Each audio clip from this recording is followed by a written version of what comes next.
According to Tom Rainer, the majority of Protestant churches in America average 10 or less salvations a year. Let's change the stat. Welcome to GoCast, a podcast designed to inspire and equip pastors and leaders to lead soul-winning churches. We have a mission to go and make disciples. This is GoCast. Hey everyone, welcome to GoCast. I'm your host, Kelly Stickle, and I'm joined today, as always, by my friend and co-host, Tim Tribble. I got a question for you, Tim. Okay. All right. So have you ever been in a situation where you're thinking, okay, God's leading me here, but there's something we're lacking or something that's missing, and then all of a sudden, and you start second guessing a little bit, right? And all of a sudden, everything just kind of falls into place, or something. There's a major sign that kind of opens a door for what you've been sensing to happens. Yeah. I mean, I can think about when we first decided that we were going to move out here to Lethbridge, Alberta, and we felt definitely called. And there was no refuting that. And we ended up going through the process of trying to sell our things. And we were living in somebody's basement at the time to help save money. Yeah. And they were going to help us do a garage sale. So we had a garage sale on their driveway. And this was a garage sale where people ended up giving us more than what every item was worth. So people would come up, we had a treadmill. We're like $60. They're like, you know what? I'm going to give you like $200 for it. And it was kind of like, what kind of, how does that work? It wasn't even a great treadmill. I don't know. And and it was amazing to watch just the generosity that comes out of people, where God starts aligning people to help you, support you to get to the next level that he wants you to go. And it's just phenomenal to watch. That's awesome. And a lot of people, I mean, that happens to a lot of people, and they call it the open door, theology or whatever. If God closes the door, he's going to open another one. Right. I've never been a big proponent of that idea, because if you're waiting for God to lead and all of a sudden to everything to open up, it doesn't always work that way. Sometimes you have to kick the door down. Sometimes it takes an extra level of faith. But in today's conversation with my friend, Pastor Sam Picken of C3 Church in downtown Toronto, which is a remarkable story. Yeah. And in actuality, I hadn't met Sam before this conversation, but I keep on hearing about this church in Toronto that is just killing it, just doing amazing, amazing things. And when I heard the story, it's amazing. And one part that stood out to me in the story is that he's at the point of planting in downtown Toronto. They feel God's called them to do that, but they're feeling discouraged, and they don't have a worship team. And then all of a sudden they have a conversation and they meet the worship team, sitting a table over in a coffee shop, or he's like, I don't know if the church is ever going to work here. And then he has a conversation with a stranger behind him at a table saying, hey, would you ever consider coming to a church in downtown Toronto? And the guy goes, I just moved here. I'm looking for a church. And all of a sudden, just one sign after another that just encouraged them to get going. And it's amazing to see how Pastor Sam and his wife move into Toronto with 8 people. Started this church, just 8 people. And a few years later, the church is almost 2,000 people. They just planted another campus in last September, and they are doing amazing. And you are going to love this conversation with Pastor Sam Picken. So let's go to it now. Well, hey, Sam, welcome to GoCast. It's so great to have you on the program. Great to be here. Thank you very much. Now, I'm just going to say right up front, this is the first time you and I have met. I've heard so much about you and your church. It's such a pleasure to finally meet you and to talk like this. This is going to be great. Yeah, no, it is. It's true. And even we nearly got distracted by not even recording this. We started chatting and just talking about life and talking shop, and it's awesome. I know I've got a lot of questions for you, and it looks like you're doing such an incredible job. Well, and same with you. You got lots going on. So tell us about yourself and how you got started in ministry, and how you got to Canada. Yeah, so I grew up in a Christian home, but I kind of lost my way in my late teens. And then when I was 18, I graduated high school and wanted to kind of get back right again, and found this church in Sydney in Australia called C3. Yeah. And I didn't know much about it at the time, and joined the Bible college. And in that first year, that was 2003, in that first year of Bible college, I just felt like church planting was what I wanted to do. They were unloading a vision of planting churches all around the world. I think at the time in C3 there was a little over 200 churches. Yeah. And now around the world there's 650. Amazing. Yeah, which is cool. And I wanted to be a part of that. And then 10 years later, the long story short, in that time, got married, moved to Calgary, Alberta. So fellow Albertian. That's awesome. Was there for 4 years with C3 Church in Calgary. Yeah. And we also helped plant C3 Church in Saskatoon. Okay. And then moved to Toronto. And Toronto came up. It was one of those moments where we were praying about where God wanted us in, I think that was back in 2009. And we were in the airport, in Pearson Airport, and it was just one of those Holy Spirit moments where we just knew that we needed to come back and explore it more. And so we did over that next 3-year period, just kept traveling back and praying about it. And we knew it was right pretty early on. Yeah. And we moved from Calgary to Toronto with a team of 6 other people. So there was 8 of us total. Wow. In 2012. And then we started prayer meetings and went to, some preview services. And then we launched in March of 2013.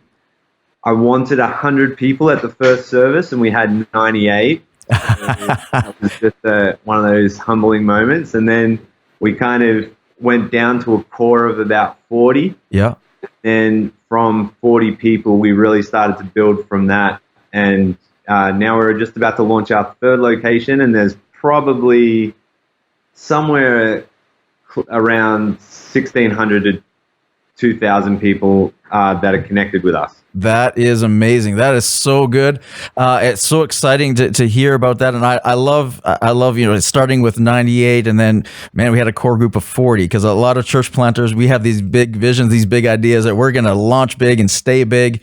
But really it is about building that core first and then to see where it's come in, man, just over 6 years. That is amazing. That is God. So I got to ask, okay, so why downtown Toronto? I mean, this is a tough city to plant in as well, but I mean, downtown Toronto, like what was it about downtown Toronto that pulled you? Yeah, you know what? We didn't want to. When we first came to Toronto, we went to all the Bible college textbook places that I thought was where you plant, like that it was the convergence of like a highway, like a family demographic neighborhood. There would be a business kind of community close by, shopping center close, like just kind of looking for those spots. And then we went around the GTA. We rented a car, my wife and I, and went to where all the notable churches were. And every time we went, we're like, oh, right, I know where they planted here. That makes sense. They're doing awesome. And then we were trying to like pick our spot. Yeah. And the whole day it just was really clunky and we were arguing and it was a horrible day and just nothing was right. We took the rental car back and then we were walking.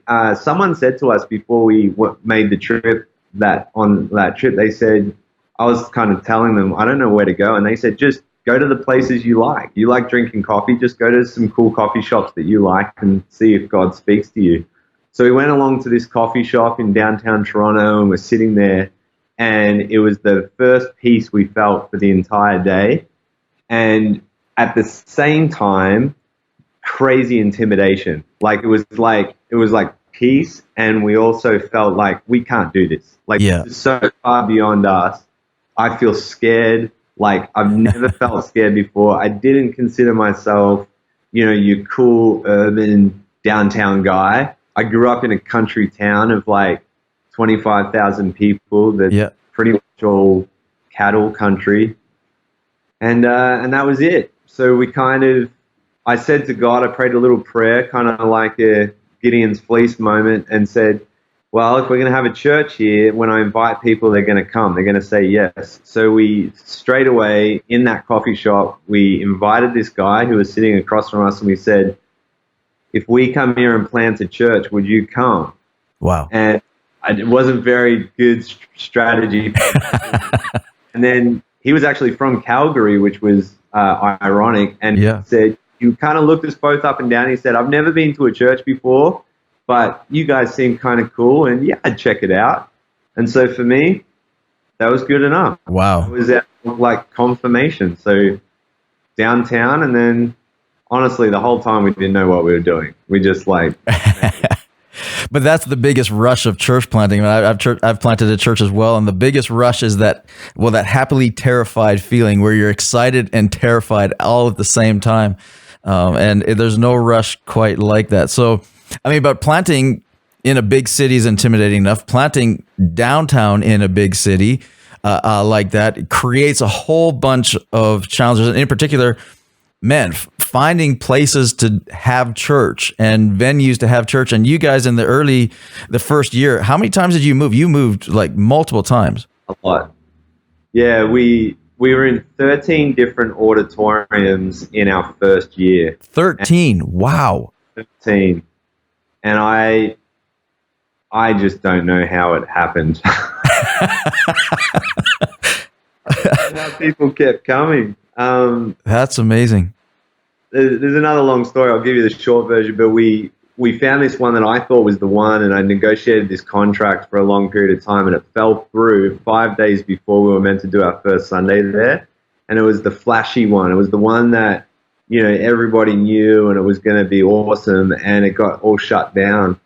And I just collapsed on this road, like in the middle of this street, and this like green space. Yeah. Just cried out to God and said, I don't know how I can do this, and why did this fall through? And I gave up.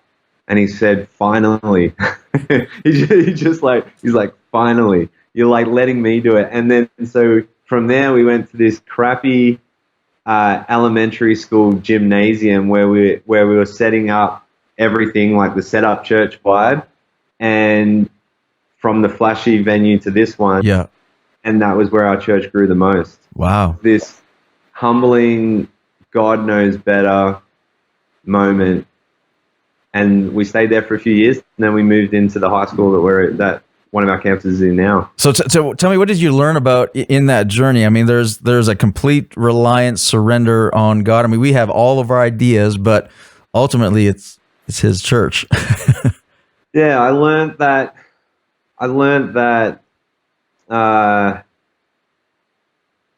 Yeah, God knows better. But I also learned that what He wanted to do, His strategy was team.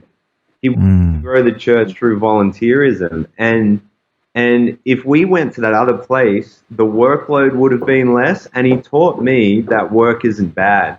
Wow. I was making every excuse for the team and being like, man, we've got to get all the T's crossed, all the I's dotted. I'll do all the work so they don't have to.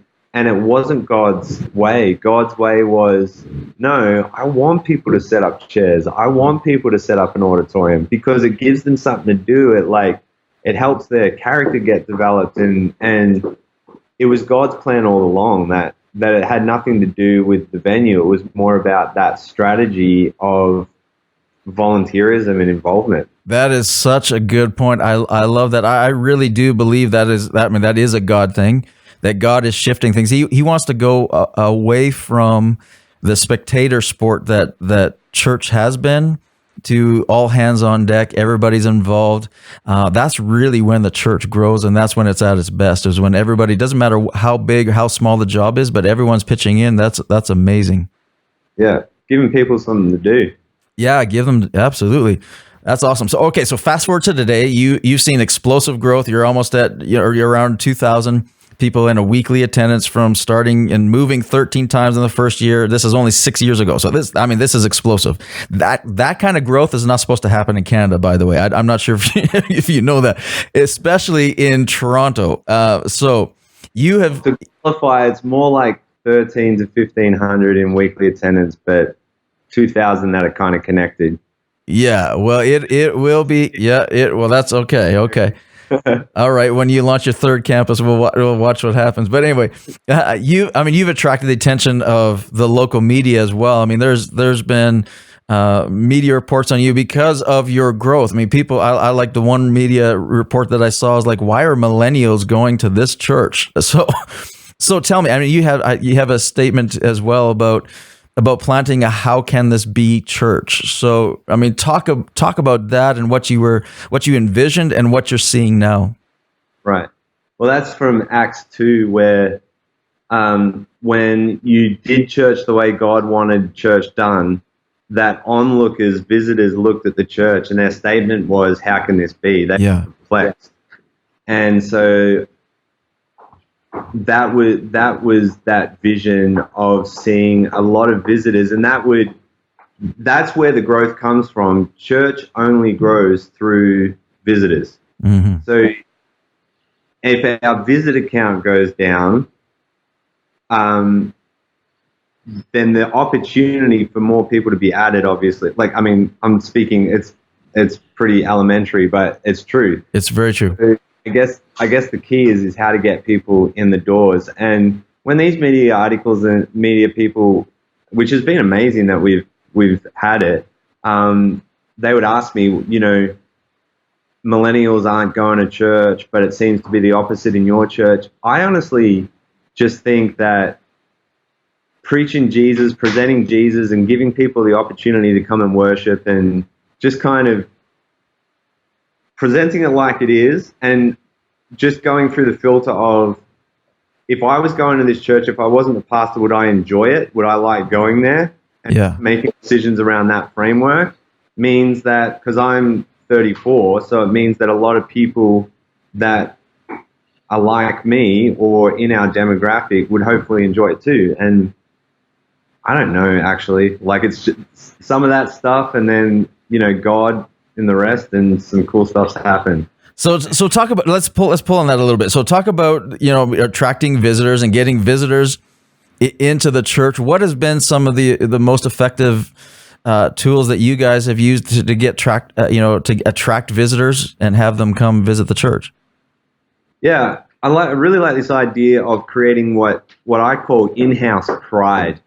So if you watch a good movie and it is actually good, people will talk about it. Yeah. So in-house pride is just creating some talking points.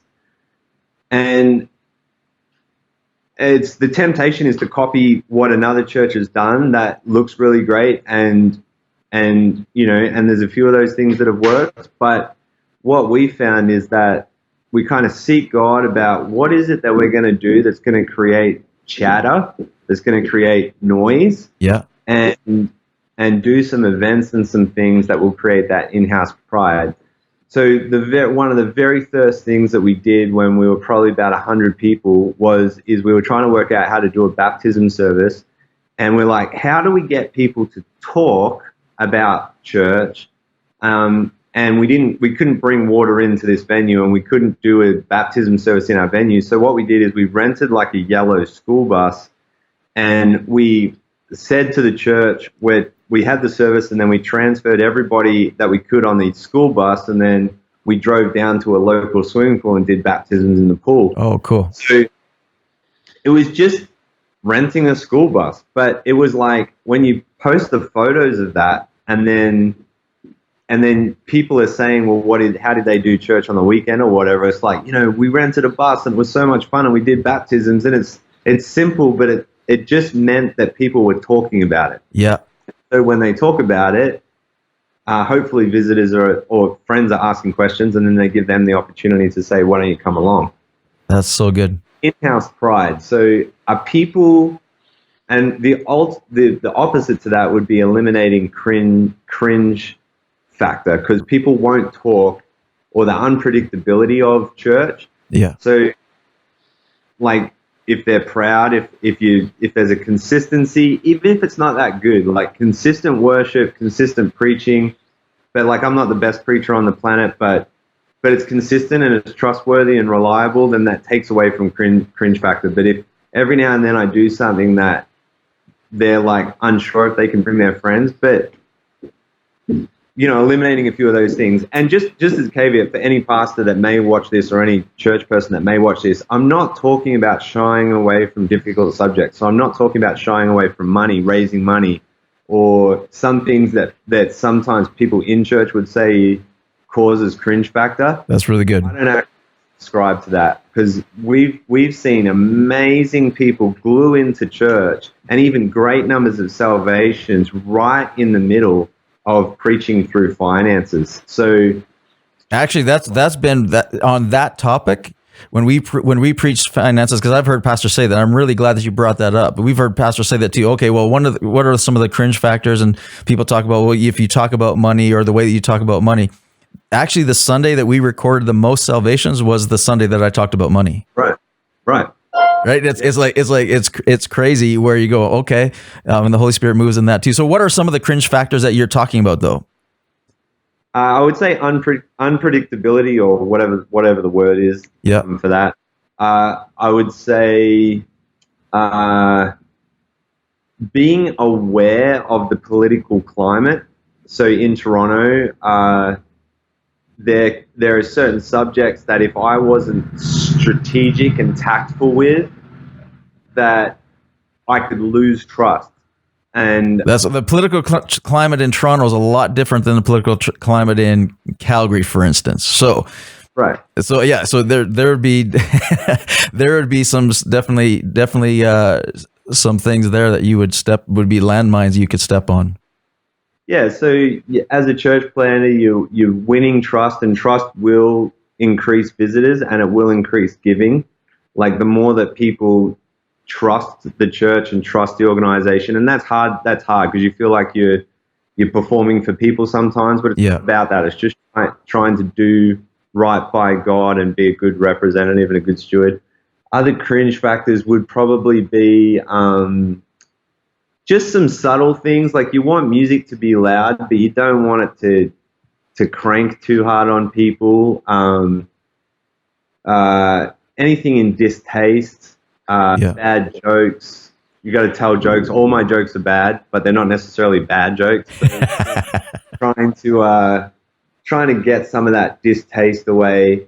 But then the in-house pride stuff is just those talking points. So it's things that's very easy to create in-house pride would be anything around our Love Toronto, which would be social justice stuff. Yeah. People love that stuff. Yes. And we're not necessarily a social justice church, but we definitely talk about that. We play like a video story of somebody's life change in our church every week.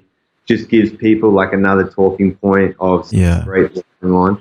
Where the media really blew up for us was when we did that. We did a billboard once. That's a long story, but it just created moments, something for people to talk about that we were doing, and not necessarily the billboard is the answer. The principle is following what God's asking you to do to try and create some chatter. That's so good. So would you, as a team, you and your team, would you meet, review a service and saying, hey, we created in-house pride here. This is good. Let's celebrate that. We had a cringe factor. This was a little cringy. Would you review that and talk about some of those things?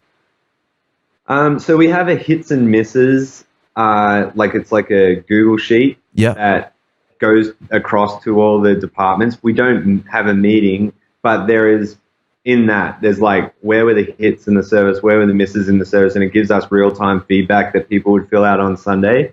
We probably should do a meeting or something, but it's normally straight away either over that hits and misses document or over Slack. We use Slack for all our communication. Yeah. And it gives people a quick opportunity to know, right. So, I mean, that's great. So you're reviewing this so that it's not just what you find cringy, but your team's talking about it. Because sometimes we rely a little bit too much as pastors on what we find cringy and what others do.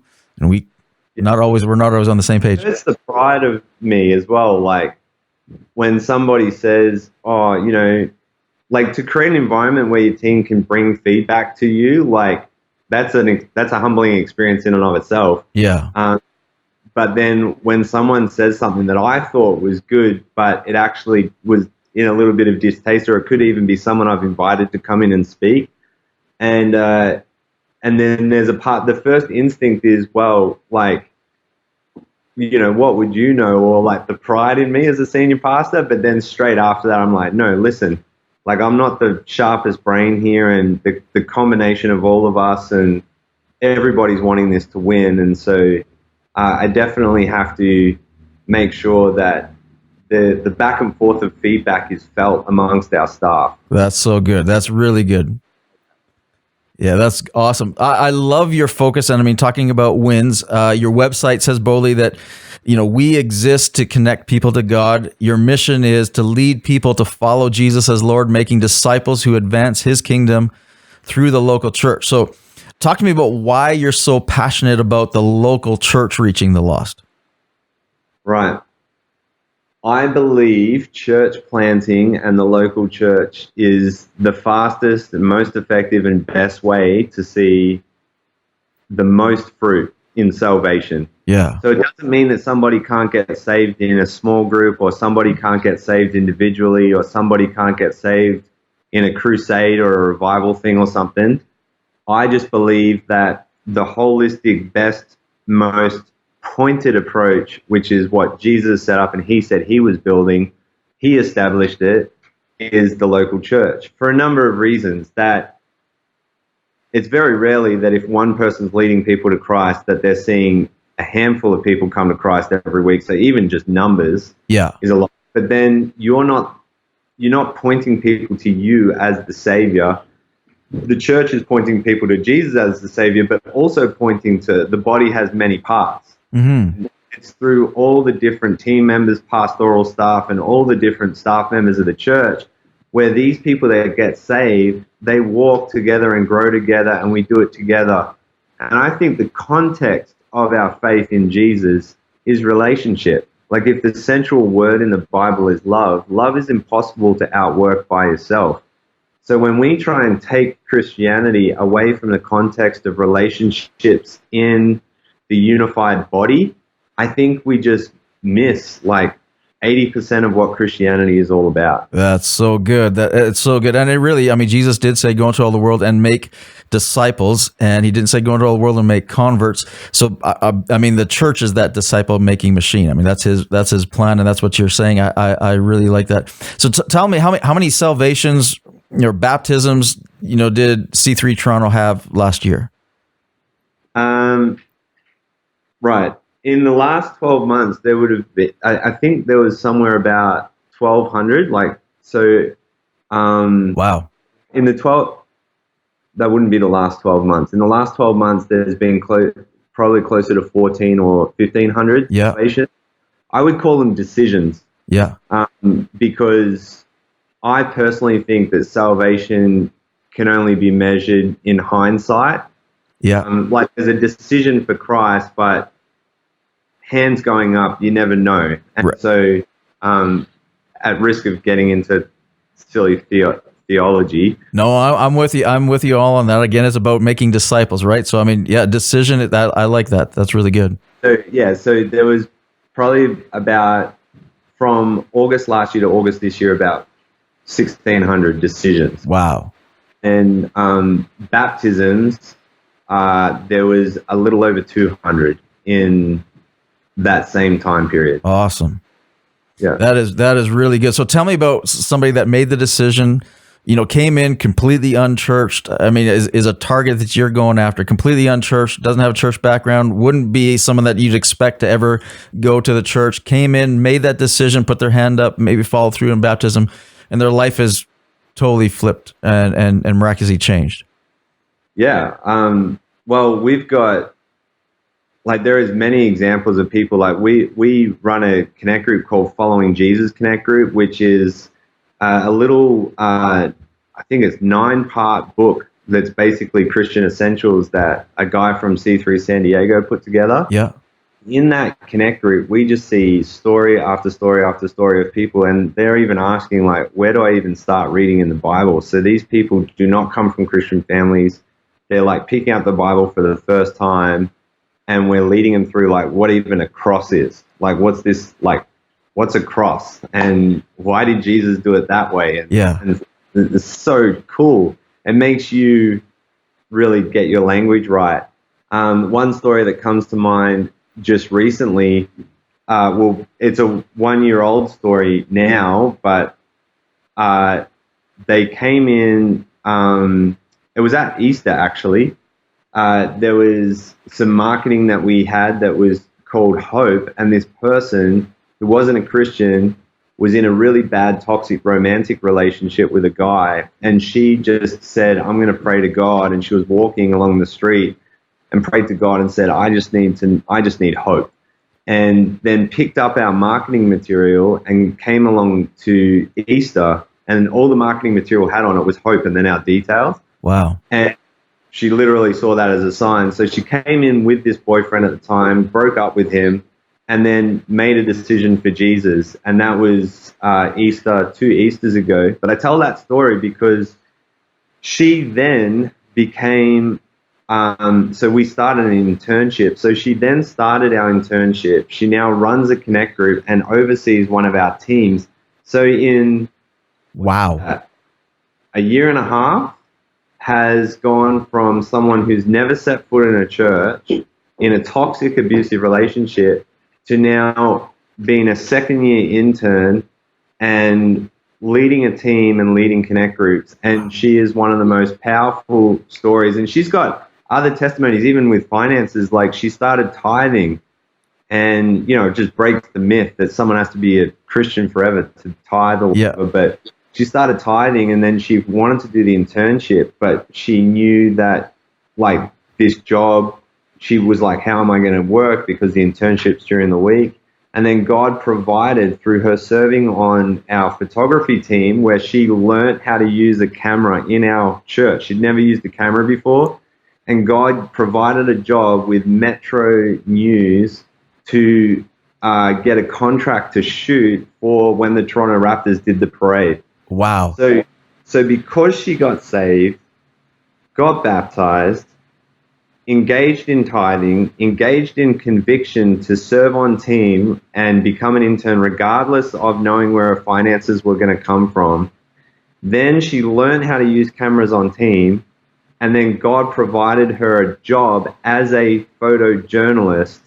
And now she's got, I think, 3 or 4 different contracts as a photographer. And she didn't take any photos before coming to C3. Wow. That is amazing. That is awesome.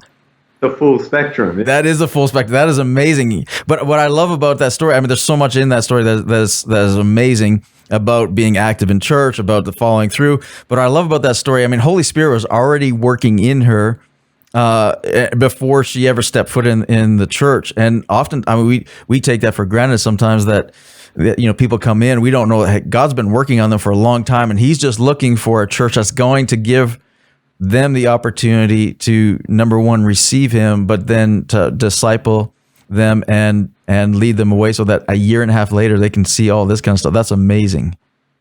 Really? That's so good. She's brought a bunch of people since. Like, and that's a big key, is salvation's like a snowball. Like, visitors come in, they give their lives to Christ, and then they become the best evangelists. They really do. That is so good. So, I mean, with that, what advice would you give to a pastor who says, man, I want to see souls saved in my church. Where do I start? What do I do? What advice would you give to a pastor who wants to lead a soul winning church? Yeah.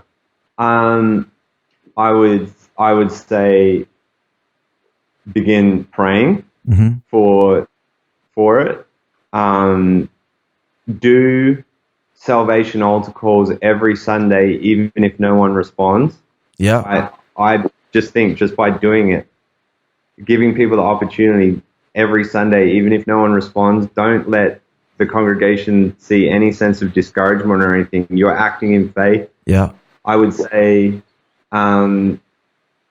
try and find someone in the congregation who is relatively new to church, not necessarily surrounded in like a Christian bubble, and just ask them who are their friends, and then maybe another idea, which is this idea of fishing pools. So I think weddings are a great fishing pool, right? And parties and stuff. So get like a couple of people that you trust that are really good at conversation and really hospitable, and go along to different parties with intention, and weddings and different events with intention. So, so being a wedding crasher, that's your. Yeah. Well, Jesus did it, so I mean, that's how he started his ministry. So. Yeah, it was like exactly. So I went to a couple of parties once, that like a Saturday afternoon, and I just simply said to the person hosting, I said, "Would you mind if I say grace for the food at the party?" And that was advice given to me from another pastor, just so that you are identified in that social setting as a church guy. That's cool. And then it just opens up potential conversations after, because most people would hear my Aussie accent and see the way I dress, and then they would say, "Wow, I didn't expect you to be a pastor, you running a church," and that just opens dialogue. Yeah. So it's just getting into some of those places where there are people that don't normally go to church and trying to watch God move. That's so good. That's really cool. Man, this has been so amazing. Thanks so much for doing this. Is there anything that I haven't asked that I should have? I don't know. Not that I would add one thing though. If there's anyone watching this video and you feel maybe discouraged with how many people are getting saved through your ministry, I would say if it was one in the year, there is nothing wrong with that. Like, Yeah. of course, like we desire to see fruit increase, but fruit is fruit. And that one person getting saved matters to God all the same as 10,000. And I know That's so good. that's easy for you to say because of the numbers that you were talking about before, but honestly, I get it. If you're in it and you're doing it and you're preaching the gospel, come on, we're in this together. Absolutely. That is so good. And a lot of people look at the numbers that you're getting and look at numbers that we're getting and different things and saying, wow, we could never get there. But I mean, you started at 40 in the first couple months, right? And doing that and started seeing the one at a time come in. We saw the same thing, one at a time come in. Man, just keep at it. I would agree wholeheartedly. Just keep at it, keep going. Right. And it's amazing what God can do. Awesome. That's so good. Well, thanks so much, Sam. Where can our listeners connect with you online? c3toronto.com is our website. Yeah. And then we're on Instagram and everything, so you can check it all out. Awesome. Yeah. That's so good. Well, thanks again so much for this. This has been amazing. It's been awesome to meet with you and talk with you, and this has been so great. So thanks for coming on. Awesome. Thank you very much for having me. It's been a blessing. Wow. I love Pastor Sam. I love his heart, and I love how he just finished that conversation with talking to people, anybody who's been discouraged. And if that's you, accept that prayer, accept the encouragement in there, and just saying, keep going. If it's one soul matters. Every soul matters. Keep going no matter what. It's so good. Yeah. What stood out to you? Yeah, other than his accent, of course, it's just amazing. Wish I had an Aussie accent. Yeah, but exactly. When he mentioned like they were trying to build a how can this be type of church, like scripturally, where people stood back and just watched the church grow and say, how can this be? And so when he went through the stories about how they got school buses to go and get people baptized at the local pool because they couldn't get water in their facility, it just shows the determination in his heart of going beyond all measures to make it happen.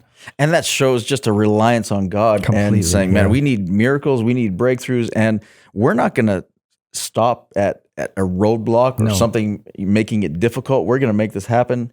And I mean, it really is. They are doing it. They're living it. They're doing it. How can this be? I encourage you to check him out and their church out, and you're going to learn lots from him as you already have. It's amazing. Well, another great conversation with GoCast. How do people connect with us? For sure. Type in GoCast Network or GoCast Podcast into iTunes, YouTube, Spotify, any of those social map areas, and you'll be able to find us. Yes, and you can also continue the conversation on with us on social media, whether that's on Facebook, we're on Instagram, and we'd love to continue the conversation.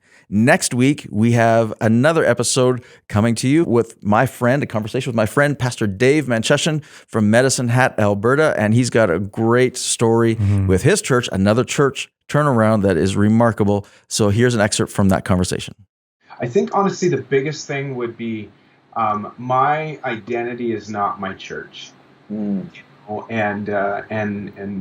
because I mean here we I've lived both. I've lived like the hardships of seeing our church shrink. I've seen the hardships of seeing our church like lose key people and close friends. But I've also seen our church see some amazing things in the fruit, like just like the stories I told, right? Yeah. And I think for me, I wish I would have known better to not place who I am in the success or the hardships of us as a church. Wow.